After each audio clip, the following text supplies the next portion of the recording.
Hello and welcome to the next episode of Strawberry Patches podcast. My name is Marina and I'm coming to you today from a beautiful monastery / retreat center. It's the St. Francis Retreat here in Auckland, and today I'm spending a weekend here with my crafty friends. There's going to be a little bit of learning. We have some classes and people just brought their projects and spinning wheels and blending boards, and I want to show all of this to you because it's just such a great opportunity to slow down and focus on your favorite craft. And I thought if you ever considered coming to the retreat and didn't know what it is like, so this is it. I'll tell you, and hopefully you will have a feel, and next time will want to come to one. So we arrived yesterday on Friday in the evening, and we had a lovely chat and kind of all the admin stuff in the evening. And the that area is the kitchen or the dining hall. That's where we're sitting and chatting and getting to know each other. And we had a lovely table full of snacks that we brought and shared. And today we have some classes. So in the morning there is a class with Cher, my friend, who is teaching about blending fiber, like to do a gradient. There's another class by Margaret who is talking about how to substitute yarn and make swatches and different weights of yarn. And in the afternoon, I think after lunch, Kylie, who is another friend of mine, she's recently started her little business, which is the sock engineer. She's cranking up tubes on her sock machine, and she's going to show us how to put in how basically to turn a sock tube into a sock. So that's very exciting. I'm looking forward to that. And tomorrow we have another class in the afternoon, and then we're leaving after around 4 p.m. That's just a wonderful way to get to know new people and share your makes and support each other, maybe learn new techniques and things. And I just think it's a wonderful opportunity to slow down and enjoy the company of like-minded people. So join me.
I like a 3-5. It just gives me a little bit more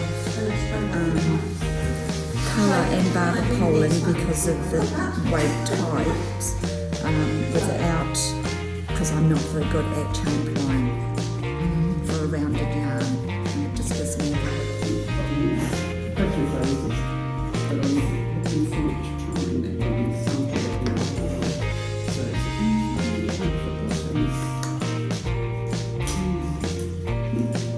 So yes, the fabrics. Just doing. You filming? Yeah. Here is Kylie with her sock tubes. Gorgeous. I don't have many left actually. They've That's been awesome. very popular. Oh, very good. Yeah. So this is what you do. You turn it. This is a whole tube. So that's one that's been turned into a sock. That's like where you cut it to make it a sock, and that's what you have left. So enough for a pair of shorts.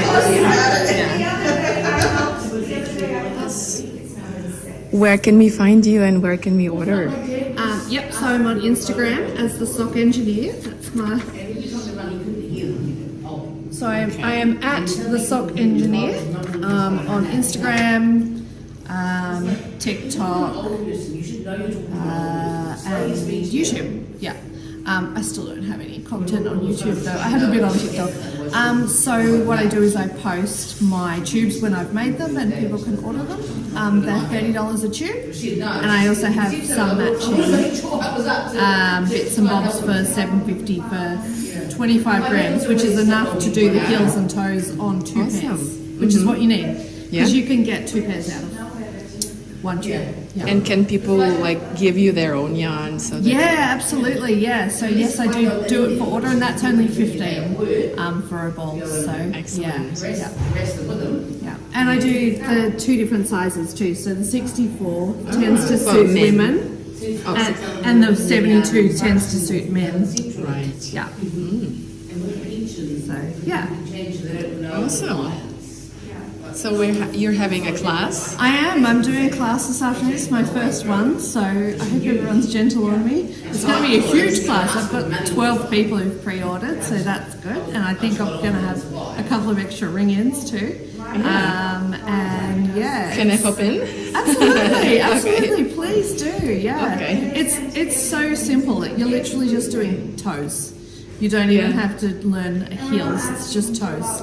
So because your heels are toes. Yeah. Okay. Well, cool. Yeah. Good luck with your business. Thank you. And the class. Yeah.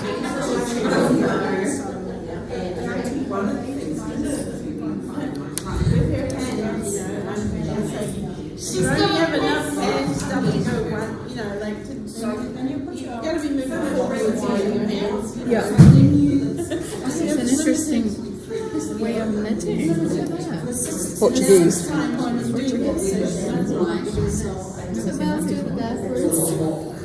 Which is more backwards than forward. I don't think we were that elegant even. But that's so cool. Just fixing. Fixing.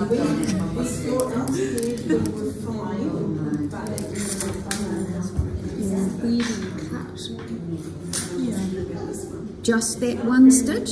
You cut there and you unravel here and here. I mean, I grew up on Teresa. One for each person and one for the pot. Yeah. Yeah, I need to put a stitch marker on too. So Yeah. Multiply that foot length times 0.9, so use your calculator, write that down. We've got 21.15. Then we're going to subtract our knitted toe length because essentially our heel is going to be exactly the same. So the blue is a piece of offcut from New Zealand Fabrics and Yarn that I couldn't let Tracy throw away, so I grabbed it, and I have done an overcast stitch on that one, and in the centre is a little 9 patch which represents myself.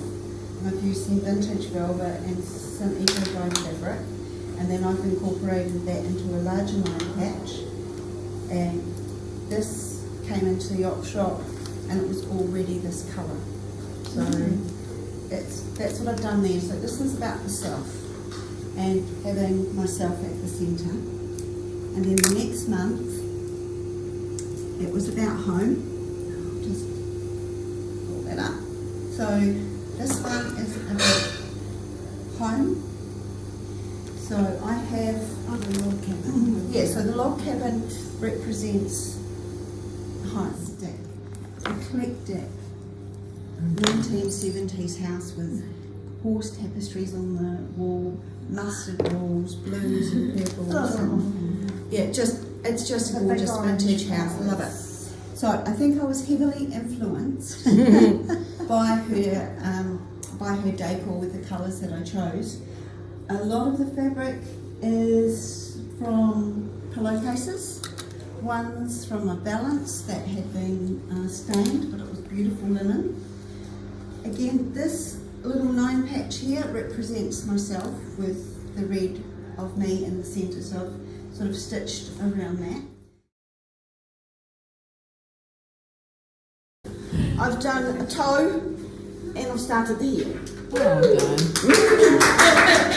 So is that 2 of the same? Yes. 2 of the same, and then she one just of a added different the one. end. Yeah. How cool. So the child will be having lots of socks, but I now have to just wait till she comes home to actually try them on to make sure that I've got the Toes right. the toes right. I'm And gonna I've have to go. done the toes and the heels in brown, so that if she gets them mucky, it won't be the hatter. And the tops will be done in, yeah. So you- And then when I also find the other tubes that I've already knitted on Kylie's machine, I'll add some more socks to it as well. Lucky girl. Yeah. And then you know how one man's trash is another man's treasure?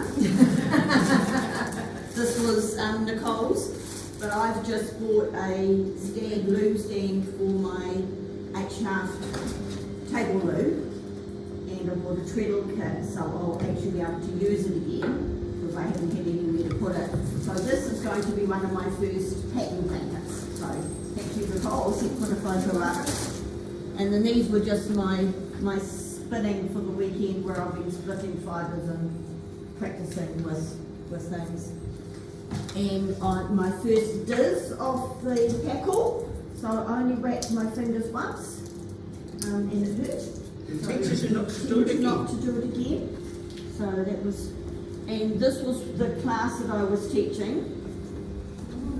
So this is the broomstick crochet that my lovely ladies were learning.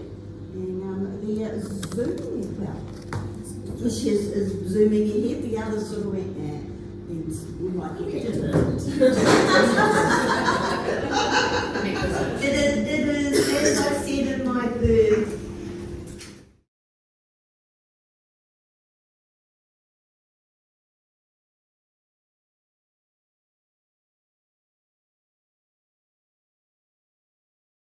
Hat.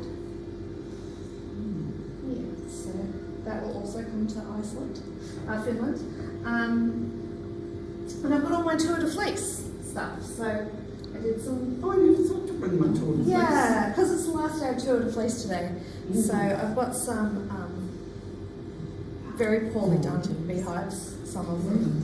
But yeah, I actually had a really bad day at work on Monday, and I came home and I went for the brightest, most colourful, happiest fibre I could find in my stash and did a thick and thin. Gorgeous. So that cheered me up. And this is some of Marina's lovely sock blend, and I've done a 3-ply chain ply, and it's so lovely and round, and I'm definitely making socks out of that. Yeah. So does everyone know what Tour de Fleece is? Oh, So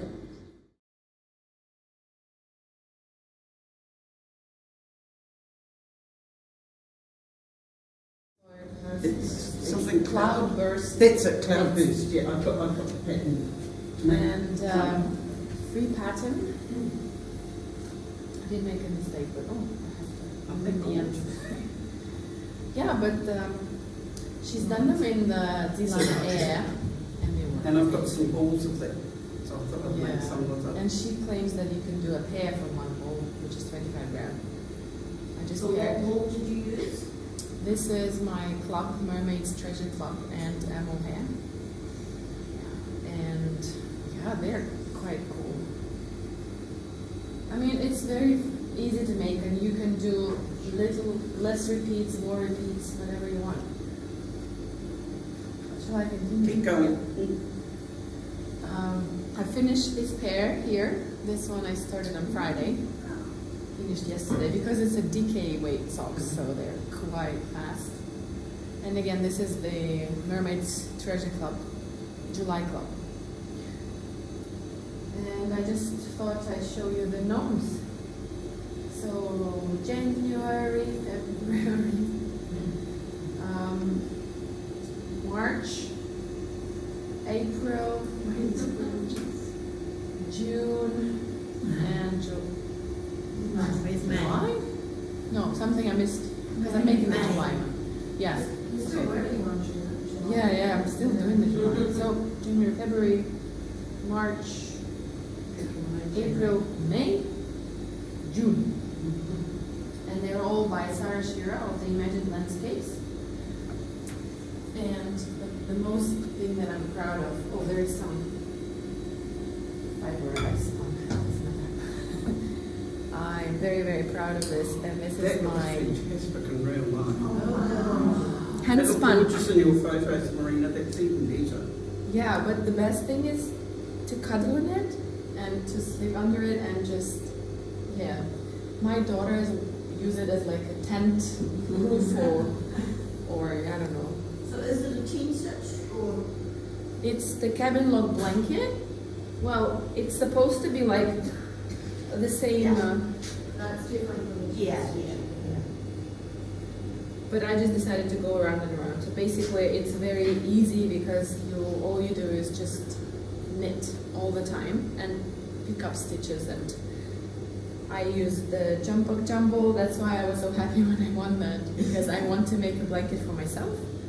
And I don't know what fibers are in here, but they're all New Zealand fibers. So there is some from Anna Grattan, from Sharon, from Jumbo Jumbo. There's Hanui. There's some mix that I got Merino alpaca. There is some from Sandra Owen. What does she have? Not Perrindale, the other one. Not Perrindale. Sandra Owen. What does she have? Romney. Yeah. So this one is Romney. So yeah, it's like the New Zealand breeds blanket. So and this one I carded,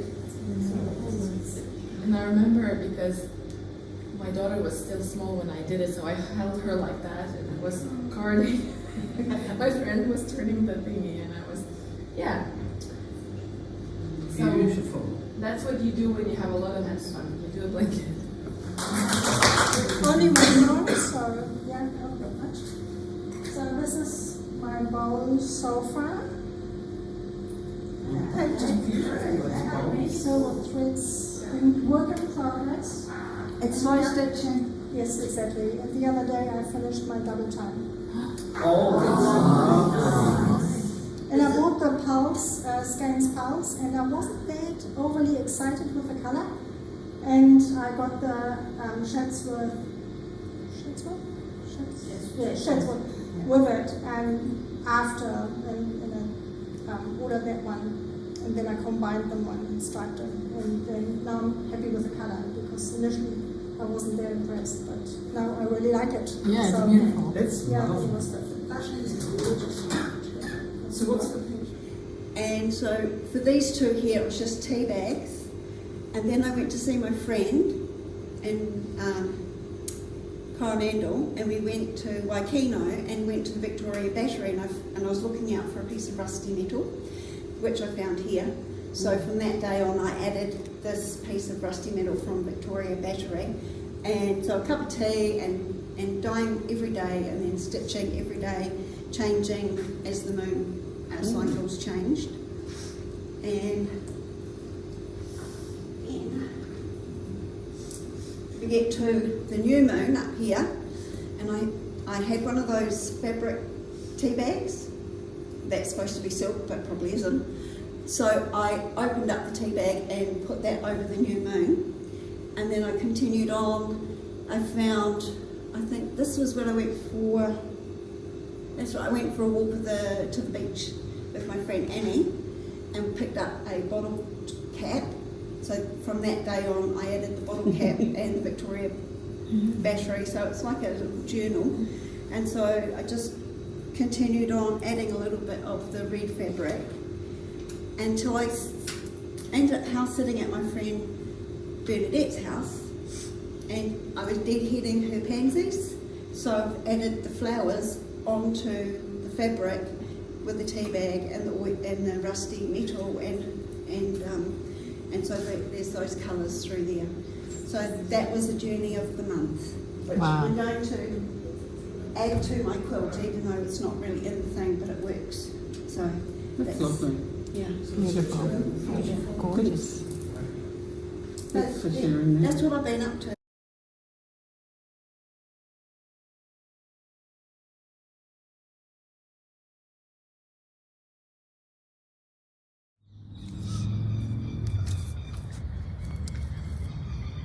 So now I want to tell you a little bit about the things that we've been up to this weekend. It's Sunday morning around 10 a.m. and I've heard a lot of people talking about that there's not enough information about the retreat and the program that's happening. So I thought that maybe if you're ever thinking about coming to this retreat, I'll give you a little bit more what's happening and when. So when we arrived on Friday around 5 p.m. or later, we had sort of like a very nice, chill welcome in the evening by Margaret, and then we shared some nibbles and some stories, and the program about the classes was shared. So for example, yesterday morning there were 2 classes happening in the morning and 1 in the afternoon. One of them was about swatching and finding swatching and substituting yarn by Margaret. Another class was by Cher, and she was talking about blending fibers to create your own gradient, like for color work yoke or something like that. And in the afternoon, I think some people were continuing with blending and spinning, because there are quite a few rooms where you can go, and if you are tired of noise and you just want to be alone, there's quite a few nooks that you can hide and just enjoy your quiet moment. For example, outside, if the weather is good, which it is today, it's amazing, or inside, there is the room behind the kitchen, there is a library and a fireplace room, and the big dining room where people are crafting as well. Speaking of the dining room, the food here is amazing. They also take like dietary requests, and they prepare the meals for vegetarians and gluten-free and this and that, and it's really good. Like everybody who I was sitting at the table, they were commenting on how good the food is, and the corn soup was so good. A little bit spicy, just like I like it, but very, very nice spices as well. So the afternoon classes yesterday were by Kylie, the sock engineer, and she was talking about how to turn a sock tube into a sock. She's told us how to cut it through to finish the toe and to do the heel, and there was quite a nifty trick on how to do the ribbing without actually doing the ribbing, and it was quite cool. And today morning, so the classes finish around 4 p.m. ish, and after that everybody's free to do whatever. There is another conference room upstairs where I was lucky enough to just take up all the space and have my yarn, so people came in and chatted and shopped and shared ideas about their projects, which was very nice. And there was a table or 2 for destash, so you could bring your own unwanted babies, wool babies that you want to let go, and people have purchased from each other, which is great. Today in the morning there is a class by Cher about slow making, and she's sort of inspiring and starting this project. Is just the start, because it's a slow stitching of a little yarn bowl, and I've seen it, it's really cute. I'll probably put a picture. And I think Margaret also offered to show fractal spinning sometime after lunch maybe.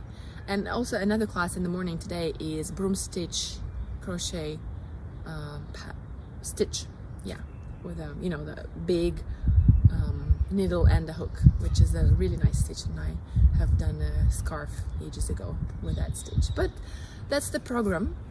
Today after lunch we're gonna just have a little bit of show and tell, and I think it's gonna be nice to see the things that people have brought to share and show. And also there'll be raffles, so throughout this time we were able to purchase some tickets, and it's a nice way to